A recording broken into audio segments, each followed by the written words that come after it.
Thanks for joining us back at CISO Point of View. I'm joined by Tunde Oni-Daniel, who is the VP for Cyber Technology at OneMain Financial. Tunde, how are you doing today? I'm doing very well, Jerome. How are you? Very well, thank you. Thanks for taking time out of your busy schedule. Tunde, would you mind just giving a very brief introduction to who you are and what you're doing? Sure. So my name again is Tunde. I've been in the industry for a little bit over 23 years, more like 24 now. And my primary focus, I'm a technologist by trade. So when it comes to the cyber world, I have done everything around multiple programs from building to assessing, penetrating across the cyberspace. I've been inside. I always like to say I've been in cyber before cyber became a thing. Worked through the transformation from information insurance to information security and now cybersecurity, and found myself in a very wonderful organization where I get to lead cyber technology as a first line of defense for the financial firm. Sounds like fun. It All right. is. It is. And a big chunk of that time you spent in the financial services sector. Is that right? That is correct. That is correct. A bit, Okay.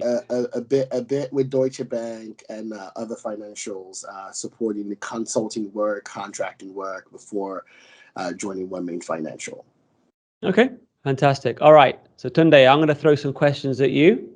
Let's start with one of the biggest talking points right now is ransomware and ransomware as a service, right? And what we've seen in recent months and maybe even 12 months is that ransomware as a service is kind of going up market. It started with SMBs and now we're seeing large enterprises being impacted. What do you think? What kind of measures would you expect banks and other financial services organizations should take to really prepare themselves for the next ransomware event? So I always like to think about the mind of the attacker when you talk about ransomware. What the original purpose of the methodology behind ransomware is preventing you from being able to touch your data. So if what you need to use to enable your business or enable you to serve your customers, the actors prevent you from getting that holds you to ransom to ensure that they're able to get financial remuneration from you before you're able to access your data sets. It becomes a key problem. There's multiple vectors that are being used. Threat actors are using multiple strategies to get into organizations and targeting their data to ensure that they're able to lock you out of it and hold you ransom. So ultimately, thinking about that, organizations have to get very, very definitive about their data strategy and really understanding what is important to their business. Most people want to say, okay, we have to lock everything down. We have to get everything protected and blocked and ensure that nothing gets access to nothing. But there is an expense to that investment. There's a cost to the business by making those choices. So organizations have to get very, very deliberate about what are we doing to protect our data? What are we doing to know where our data lies? What data sets do we, if impacted, will be unable to do our business? What will stop us from doing the things that we do best? And coming up with a good approach on how do we actually back that up well? I mean, if you think about the fundamental conversation is locking down your data, putting them in a place where you can actually recover from backup. Because the reality is, through multiple ways, the more users you have, the more education you do. There's a number of things you can do to try to prevent ransomware, try to create frish-prone users or what have you. But the reality is, so what do you do? And so what? So the key conversation is the data. So it takes us back to the data. Protect the data, ensure you have a good strategy around testing that you can actually recover from a good backup. Having a strategy to make sure that you can back up properly and that you're able to actually test that backup would work if you choose to recover from it. And the very, very one key point that's become very, very important is the immutability of the backups. If you backed up data and you've protected that as much as possible, the one reality is if that malicious actor is also able to get in there and overwrite your backups, then it's game over.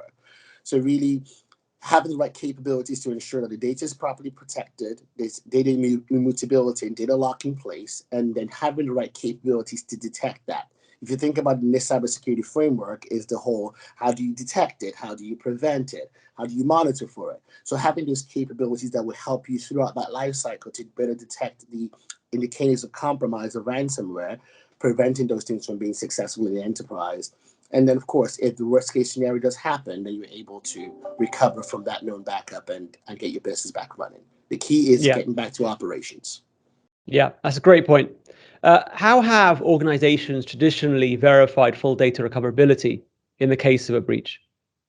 So depending on the organization, I mean, most organizations think through testing backups as a normal process, or basically disaster recovery as, okay, we have a disaster recovery test. We know where these applications reside. We've done this. We do this twice a year. Some organizations do it 4 times a year. But the ability to recover the data that's been backed up and coming back and making sure you're able to use it becomes a key strategy. So test, test, test, test, test. Now, in financial services, you're required to do disaster recoveries at least twice a year. And it becomes muscle memory if you're able to truly verify that data is still usable. So practice makes perfect. The approach here nowadays is practice your playbooks, practice your processes, work with across teams, your technology teams, your backup teams, and making sure that you've actually gone through your playbook, you've confirmed that you're able to actually recover accordingly and do the right things needed to get back to normal. Yeah, it's a great insight.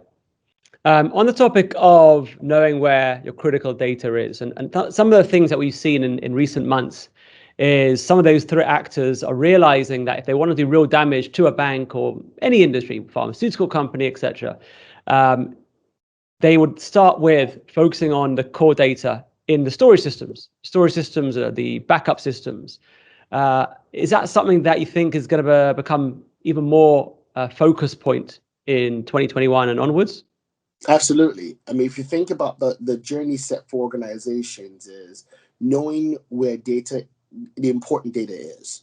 You now see the things that according to the CISSP or ISC squared standard, business continuity planning, disaster recovery planning, business impact analysis, because ultimately being able to do an impact analysis of the kind of data that's critical to a business and ensuring that you have the right processes to ensure that you can actually use that data set, you will find that it's going to be a continual investment in making sure that those things that are dependent upon the business to be successful have to be validated.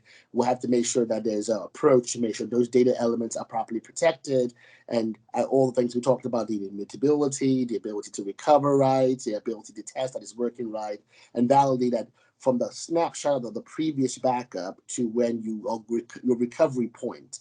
There's that term around recovery point objective, recovery time objective. The recovery point becomes the key conversation because you want to recover to a point of known good. And that's where the business has to get comfortable with that recovery point based on the type of business you do. It doesn't really matter what business you do, but you want to make sure that you're able to recover back to a point that you can continue doing business as usual. Yeah. So on that note, how important is it for the security teams and the infrastructure and storage teams to work together? Do you think there's a bit of a gap happening right now? I think everyone is forced to work together now. I think because of the way of the world with COVID and coming back out of COVID now, folks have been forced to work in a closer way across virtual technology and things like that. And when issues and outages have happened, people are forced to really collaborate and get to know each other and know who to talk to. So, but yes, it becomes important, very, very important that when they talked about the tabletop exercise and actually practicing it with the right people, letting it become muscle memory so they know exactly what they need to do and know who to talk to.